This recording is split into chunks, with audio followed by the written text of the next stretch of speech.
Mwagira kesi y'umunyamakuru wa siporo wafunzwe azira ibyo yatangarije kuri mikro? Ntayo. Ntayo.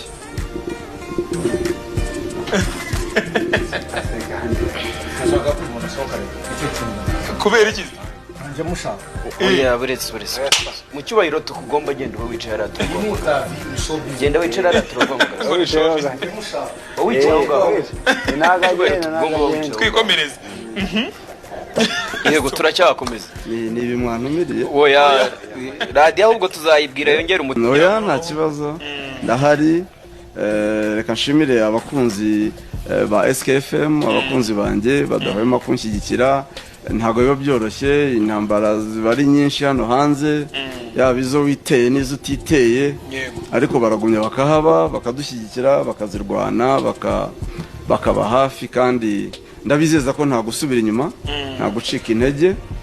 Turi mu murongo mwiza, dufite igihugu cyiza, turakora ntituryama, amanywa nijoro, ibyo babona ntibikabarangaze. Twebwe turahari, turashikamye, turimo turakora mu nyungu zo gutera imbere ndetse no guteza imbere igihugu. Bakomeze rero batube hafi. Bisawa cyane. Ngira ngo nugera no mu rugo uze kudusuriza madamu, nawe mbona uyu munsi wamushyize kuri stati wandikaho ati tuzasazana cyangwa se grow. Icyo batekereza mu Wumvisha gifite sanse mbere yuko tugisoma. niki? Oya wumvisha gifite sanse. Niyo amafaranga burya. Oya reka tukubaze nk'umunyamakuru nawe ntabwo uba wicaye ngaho. Biba yari ukuri. Kuko tutakwemera. Wumvisha bifite sanse. Ngo muramira ngo wamuriye amafaranga ngo yo kwamamaza ibikorwa bya Bazili na Bazili miliyoni 60. Ngo bari kugabana wayabona ugahita ujya gushinga mu radio. Ngo nicyo we akusise. Reka mbivugire hano imbere ya kamera. Kesi ya Bazili tuzagera nongera kubivuga. Ndi muri process yo gushinga radio. Nagiye negera abantu batandukanye abacuruzi nzi.